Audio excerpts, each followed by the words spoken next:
Women's basketball, women's sports really, but women's basketball has been on the rise.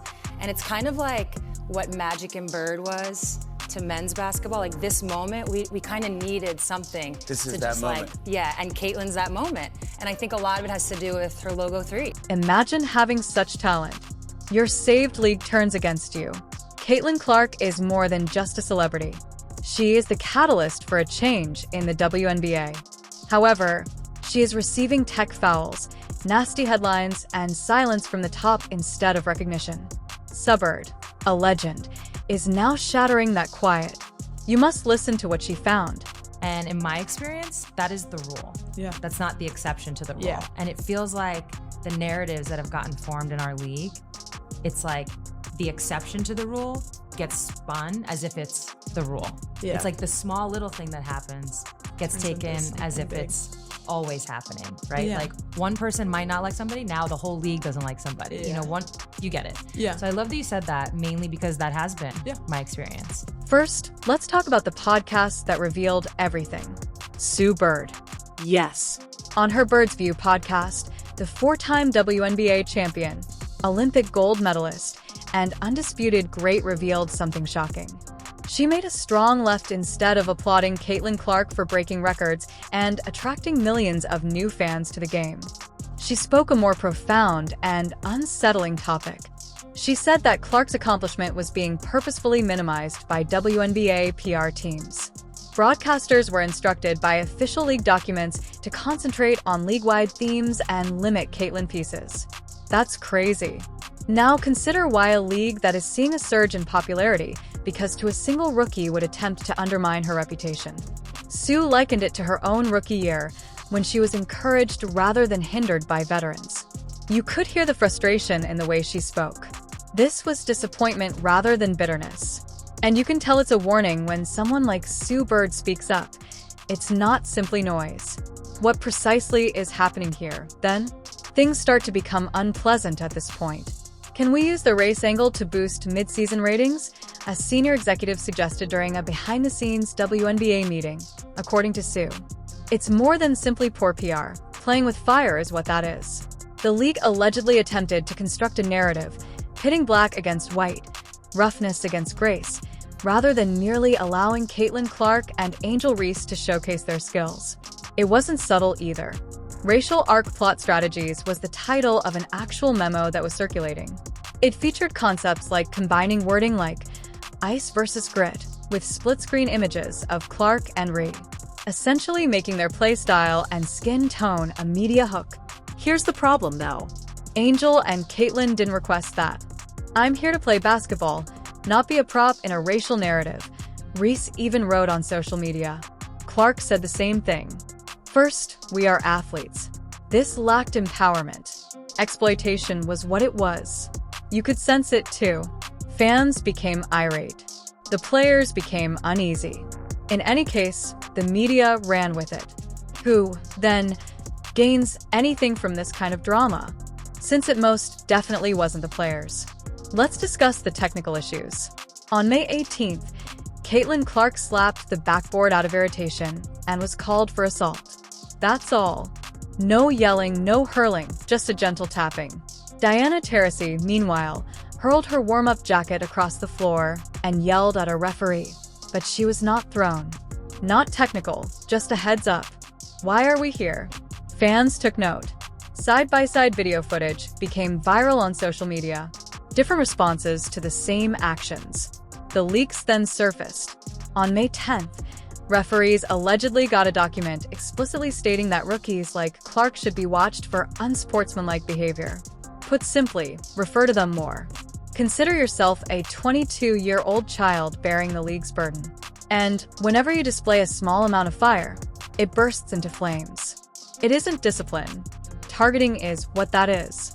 If Caitlin Clark, a person with significant media support, is experiencing that, what about other rookies that we aren't aware of? It begs the question of who is actually in charge and why they are so terrified to let a young athlete just be exceptional. There are devoted Caitlin Clark admirers everywhere. We're talking about sold-out venues, number 22 jerseys flying off the racks, and school children swarming to watch her perform. She brought in fresh money, fresh faces, and fresh energy. What was the league's reaction? Rather than expressing gratitude, they began calling her fans poisonous. Yes, there have been instances of online trolls going too far, but when does that never happen? The WNBA advised athletes to stay off social media rather than confront racism or hate comments. That is avoidance, not leadership. Megan Rapinoe and Sue Bird weren't amenable. Rapinoe stated on their podcast that racism cannot be eradicated. You face it. Bird continued. The WNBA has always been about community, so why are we ghosting that community now? Clark, however, continued to do what she did, collecting autographs, attending fan events, and never making fun of anyone.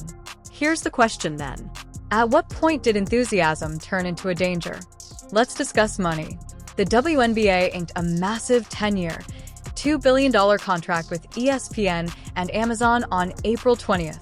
That's over 3 times their previous deal. You already know why. Clark, Caitlyn. Ratings have increased 240% because of her. The cause of the 85% increase in ticket sales.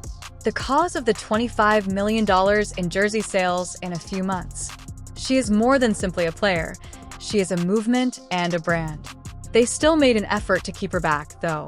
An internal document called Safe Versus was leaked. The star power outlined it. Option A, give Clark your whole attention. Option B, balance the exposure while incorporating rivalry and drama. Why? Because they feared that it would become overly focused on her.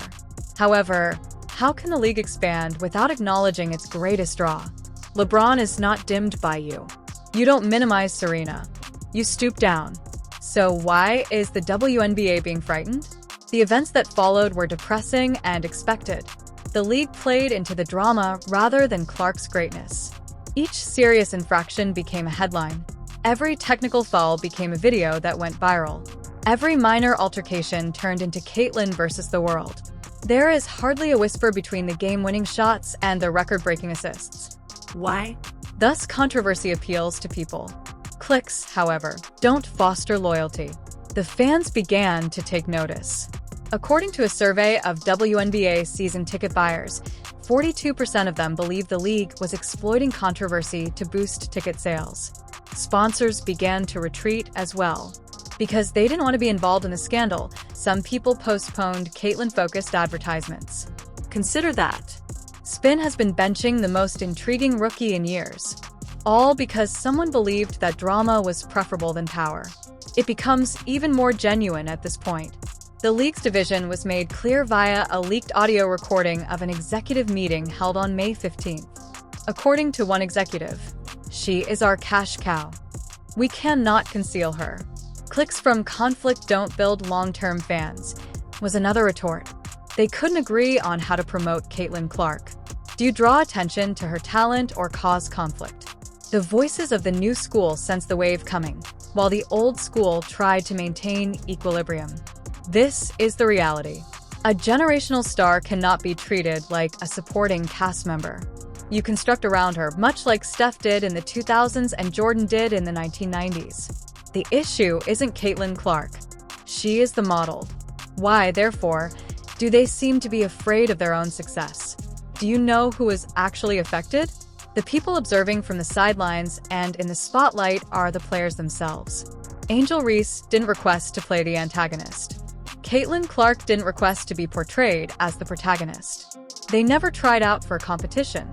All they wanted was to compete at the top level, play the game they love, and gain respect. However, the league spin machine had a different idea. It began to package their stories as though they were part of a pre-written drama series, complete with antagonists, heroes, and suspense generated by the media that didn't match reality. I'm not here to be a character in a rivalry, Reese stated on tape. I'm here to have fun. That same grace and maturity were repeated by Clark. All of my opponents have my respect. All I'm thinking about is my game. That is leadership, not merely professionalism. Young admirers should be exposed to examples like that. Instead of creating feuds, players concentrated on their skill. However, what did the league do in its place? They fueled the flames. They promoted stories that grabbed attention but failed to capture the essence of the game. They promoted conflict and division rather than acknowledging the fact that both women are groundbreaking talents who are rewriting the future. And it's lazy narrative, not to mention unfair. Instead of becoming heroes, it makes top sportsmen into plot devices, props, and headlines. Women shouldn't have their roles predetermined by a league that aspires to elevate them, the way reality TV does. It ought to be uplifting them and honoring their identities and accomplishments on the court. Let's complete the circle. Sue Bird didn't need to express herself. She is in retirement. She has her rings on. She has a history. She has nothing to demonstrate to anybody. However, something clicked when she witnessed how Caitlin Clark was being treated, muzzled, chastised, and taken advantage of. She understood that there was now more than one participant involved. It has to do with the league's course. It was about who was given the opportunity to shine, who was given support, and who was kept quiet. The fuse was sparked by her podcast.